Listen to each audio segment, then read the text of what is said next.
What's up YouTube, it's your boy Nash here. Welcome back to the channel and welcome to another episode of Yu-Gi-Oh's Biggest Issue. This week's episode is on the history of the SteelSwarm archetype. Now, this is one of those archetypes that just became evil, basically. But what's cool about this archetype is that the SteelSwarms actually did get some support, but this is also one of those archetypes that is known as a sub archetype, and what that means is it's part of the SteelSwarm archetype, if you will. So when you think about SteelSwarm, you think of Evil Swarm, and of course also SteelSwarm as well. So hopefully you guys do enjoy this history video, or I guess this story video, if you will. If you guys enjoyed it and you guys want to see more, make sure you guys subscribe to the channel, hit that notification bell, and give this video a thumbs up. And let's get straight into it. So the SteelSwarm, which is known as Inverse, if you will, in the OCG, is a Dark Fiend archetype that's filled with Dark Fiend monsters that have 0 defense, which also includes SteelSwarm Gatekeeper as well. They were first released in Duel Terminal Raid of the Inverse, and as I said before, it's a sub-archetype of the SteelSwarm, and its members are supported by the SteelSwarm support cards as well. Their team symbol is a black demon mask that also resembles a claw, or it could even be a beetle. No one knows. Nobody knows. Which is actually kind of, which is actually kind of appropriate, given the fact that all the SteelSwarms are basically insects. They're insectoid, if you will. Which the crest is tattooed on their bodies, is tattooed on the bodies of all the members. And according to the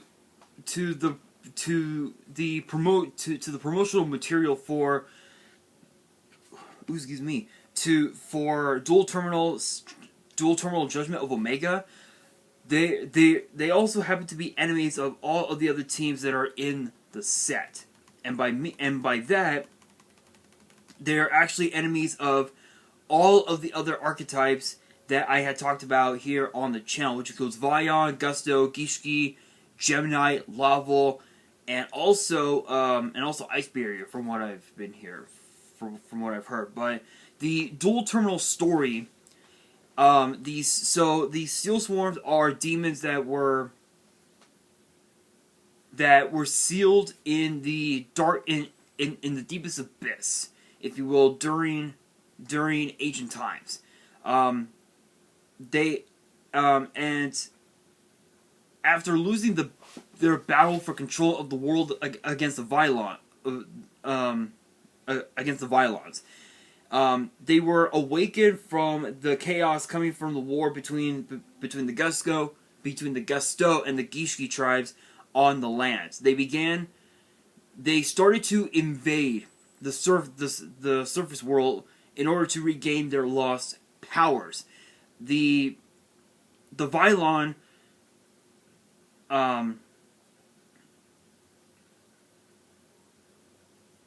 were trying to stop another war from taking place that was between the Geminites and the Laval tribes.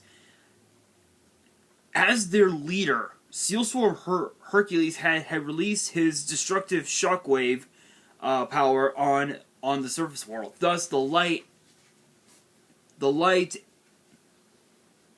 that was being emitted from Violent Omega had prevented the attack of SteelSwarm Hercules. Thus turning any SteelSwarm it reached into into a million pieces and scattering them across the entire battlefield.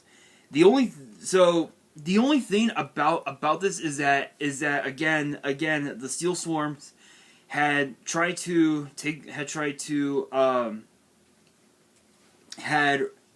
resurrected from the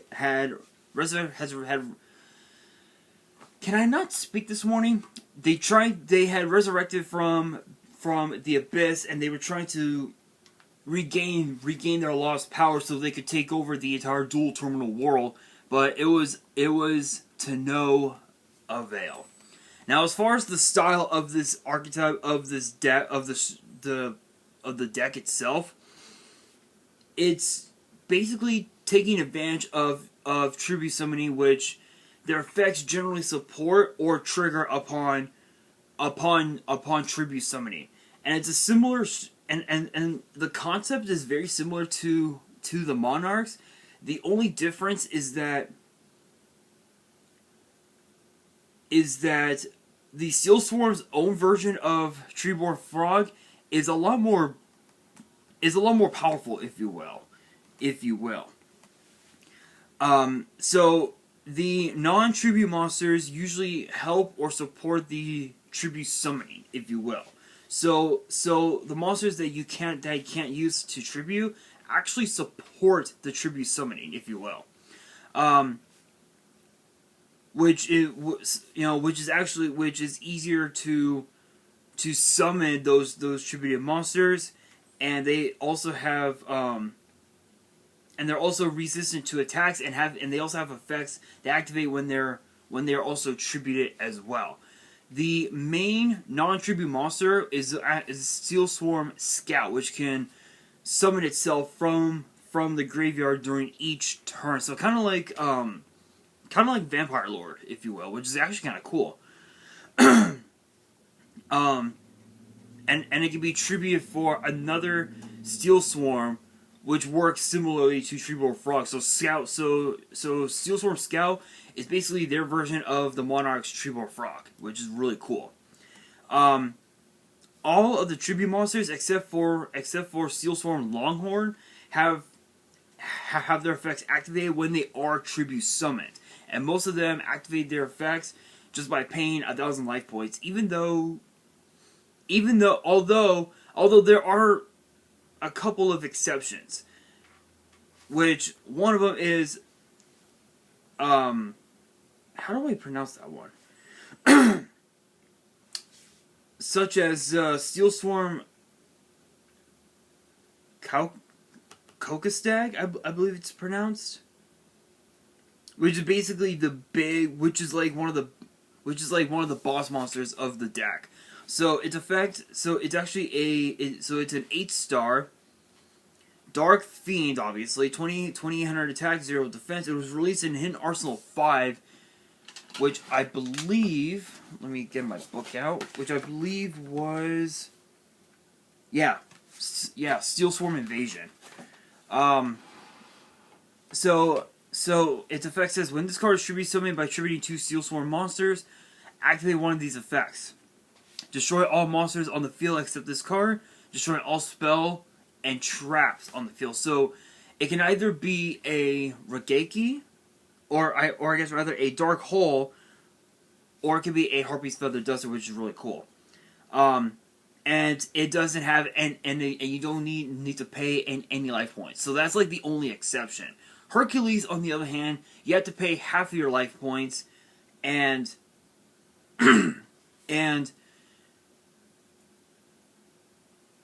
and Giristag's effect that increases your life points is really good, because with each life point you lose, you regain those back in double. You regain those in double, which is really cool.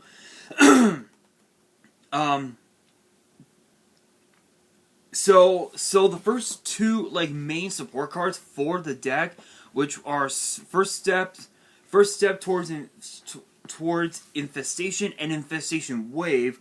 I'm actually gonna look them up on Yu-Gi-Oh! Neuron.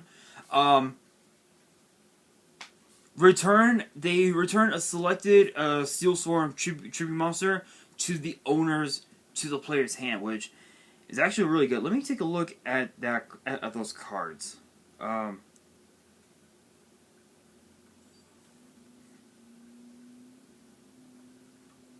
on, guys.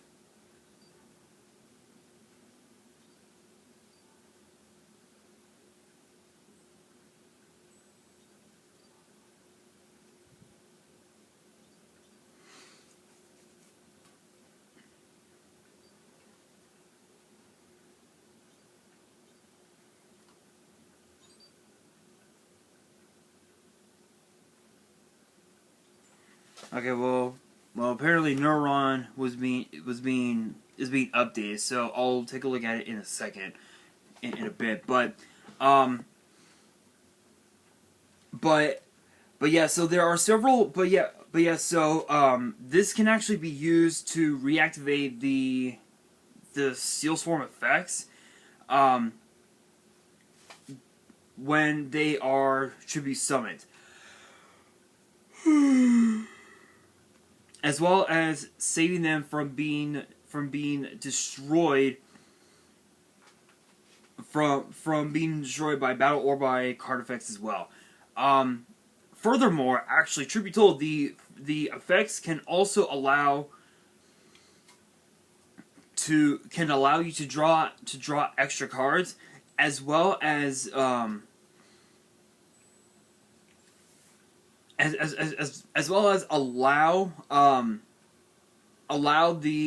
for the destruction of one of your opponent's cards as well, which is really cool.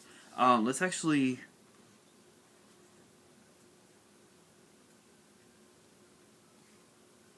Let's go here. Card search.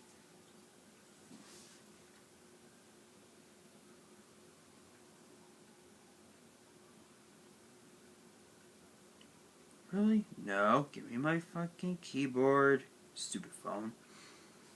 Alright, well, apparently my phone's being stupid. Thank you. First step. Infestation.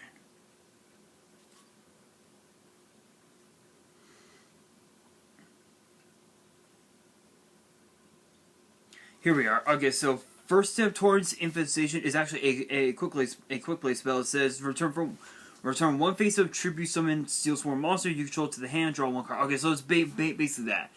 Infestation Wave, I believe, is a destruction card, if I remember correctly.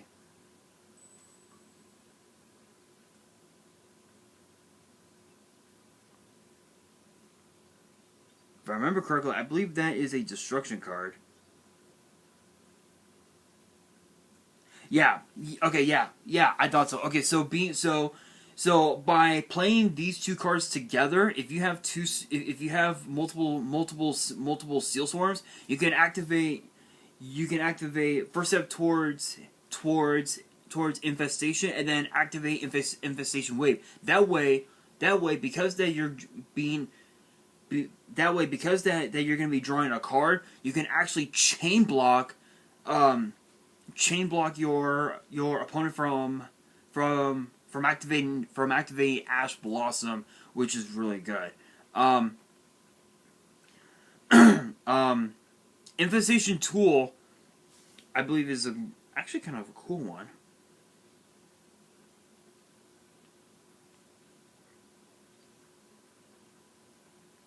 Infestation Tool is actually a really cool one because its effect says send one SteelSwarm monster from your deck to the grave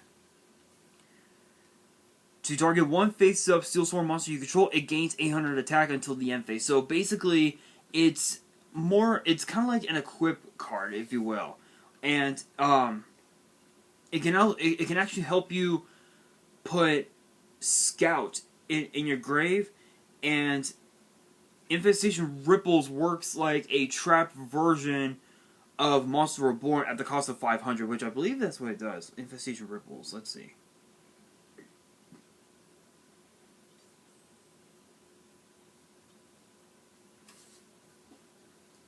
Yeah.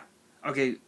Yeah. Pay 500 life points to target one level 4 or lower SteelSwarm monster in your grave. Special summon it from the grave. So, yeah, it basically works as a Monster Reborn, but only for the 4-star, monsters. Now, there's actually an official Konami deck list for this. It's kind of an interesting deck, but I think I might want to play it. So the official Konami deck list features cards like SteelSwarm Cell, Collar, Gatekeeper, Genome, Garristag, Hercules, Longhorn, Mantis, Moth, Scout, Sentinel, Sting, Armageddon Knight, Dark Grepher, Evil Storm Castor, Evil Storm Karakion, Gore's Emissary of Darkness, Illusory Snatcher, Secret Sec Druid Drew, and Summoner Monk. And the tuner monster is Masked Chameleon. The synchro for the extra, you have cards like Star Eater, Gigantic Castle, SteelSwarm Roach, Evil Swarm Bahamut, Evil Swarm Nightmare, Evil Swarm Ophion, Evil Swarm Ouroboros, Evil Swarm Thanatos, Blade Armor Ninja, Heroic Champions, the Heroic Champion, so Rongo Miniod, Excalibur, Gondiva, just to name a couple of them. Mega Fan Beast, Dracosac, number 11, Big Eye, Photon Strike, Bouncer, and Sword Breaker. And then of course your back row cards you have again first step towards Infestation Pandemic, which I believe that card prevents your monsters from being targeted, if I remember correctly.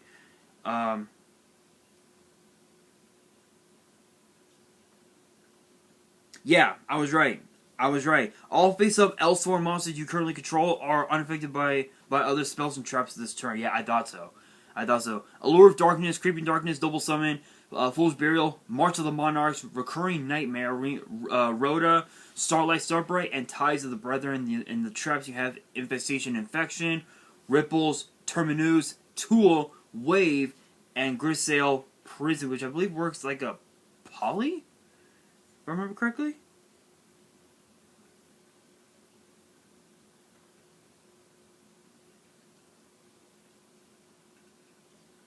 If I remember right. If you control a face-up monster that was Tribute, Ritual, or Fusion Summon until the end of your opponent's turn, neither player can Synchro or Xyz summon Synchro and Xyz monsters. Oh, neither player can Synchro or Xyz summon. Synchro and Xyz monsters cannot attack. Also, their effects are negated. Wow, so it's pretty broken. That's pretty broken. So that's basically like a deck list that you could use, which is kind of cool. Or I guess rather those are just some of the cards that you can use in a SteelSwarm deck. Now, as far as the official Konami deck lists, there are two of them. There's Keystone Predator, which utilizes which just to name off, just to show off the deck. It can utilize cards like Triple Collar, Triple Cell, Double Genome, one Hercules, Triple Sting, one Scout because it's basically a Treeborn Frog, Double Mantis and Double Moth, Triple Ophion, Double Bahamut, one Thanatos, one Roach, and one Ouroboros, and then of course the cards like Triple MST, Allure of Darkness, Reborn, Double Duality, just to name off a few cards. And there's also Invasion Cell that actually utilizes Dark Arm Dragon, which is kind of interesting. And the extra deck can actually use cards like Diamond Dire Wolf, Ophion, Gaga Cowboy to finish off games. My Stroke, the Symphony Djinn, Lavable Chain. Excuse me. If it was still legal, of course. Number 11, Big Eye. Number 39, Utopia. Number 50, Black Ship of Corn. Number 61, Volcasaurus, and of course SteelSwarm Roach. Spells, pretty much the same thing. Dark Hole, Heavy Storm, Pandemic. 1-for-1, just to name off a few cards. But as far as the weakness of the art of the deck, as I said before, as I said earlier on in this video, the majority of the monsters have 0 defense. So that merely puts them. So by putting the monsters in defense position, with cards such as Level Limit Area B, Book of Moon, Earthquake, and No Entry, along with destroying them in battle, with Piercing, could really fuck up the entire archetype. And also, if you were to throw in a card like Darkness Neosphere to send the SteelSwarm monsters to the grave, you would also have additional tribute fodder as well, which is really cool. So some of the cards that can actually stop this deck, you have cards like Skill Drain, Effect Veiler, Quackimero Doom, Forced Back is another one because it can actually stall the summons of the SteelSwarms. Intercept is another really good one. Blast Held by Tribute, Mask of Restrict, Fog King is another really cool one. Zombie World can actually just stop it in its tracks, because Zombie World basically not only turns the fiends into zombies, but it also locks you from tribute summoning as well. As far as like Scout goes, hands down, Quackimero Drago is like one of the biggest ones that they can use. Blackwing Jin, the Rain Shadow, can actually stop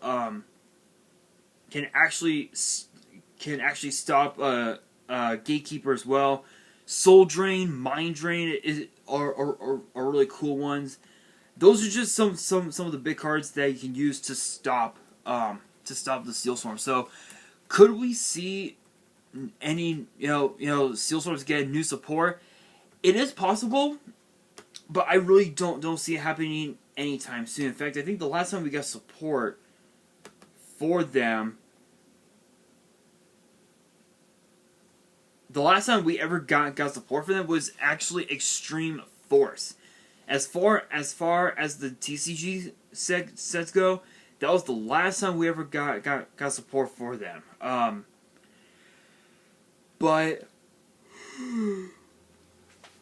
some of the other sets that we did get support for them, we had Generation Force, we had again Hidden Arsenal 5 SteelSwarm Invasion, Hidden Arsenal 6 Omega Exceeds, the 2012 Tins Wave 2.5.